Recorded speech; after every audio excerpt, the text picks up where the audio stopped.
osoo hin taane aangoo gadhiisnaa wayyaa jedhan muummeen ministeeraa Abiy Ahimad yaada mana maree bakka bu'oota uummatarraa ka'eef deebii laatanii.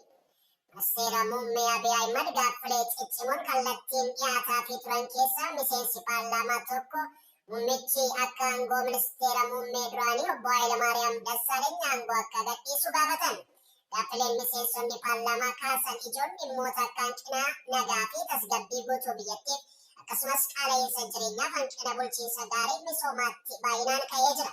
Miseensi paarlaamaa paartii mormituu sochii biyyaalessaa Amaaraa bakka bu'uun miseensa paarlaamaa kan ta'an obbo Kiristiyaan Taaddalee rakkoowwan akka sarbama mirga namoomaa biyyattii keessatti deemaa jiran jedhe kaasuun muummeen ministeeraa Abiy fuulduratti aangoo gadhiisuuf yaadaa jiraachuuf dhiisuu irratti ifaan ifatti gaaffii gaafatanii jiru.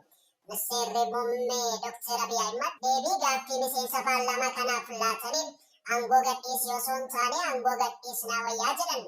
Muummeen ministeeraa Dr. Abiy miseensi paarlaamaa paartii mormituu bakka bu'an kun aangoo koree dhaabbii hojii raawwachiiftuu akka qaban ibsuun ana qofa osoo hin taane walumaanuu gadhiisna osoo jettanii gaarii ta'aa jiran. Dabalataanis muummeen ministeeraa gaaffii mootummaan isaan hoogganaa jiran Oromiyaa Itoophiyaa irraa kutuun Itoophiyaa diiguuf deemaa jira jedhamee fi yeroo deebii kennan gaafficha kanaan qoosaa gaarii bara kanaa godheen fudhadhaa jiran. Sababni isaas mootummaan nuti hoogganaa jirru Itoophiyaan akka hin diigamnee fi dhiibbaa keessaa falaa qolachuu fi gatii qaalii kaffalaa turre amma immoo Itoophiyaa sodaa diigumsaarraa walaba baatee jirti jedhan.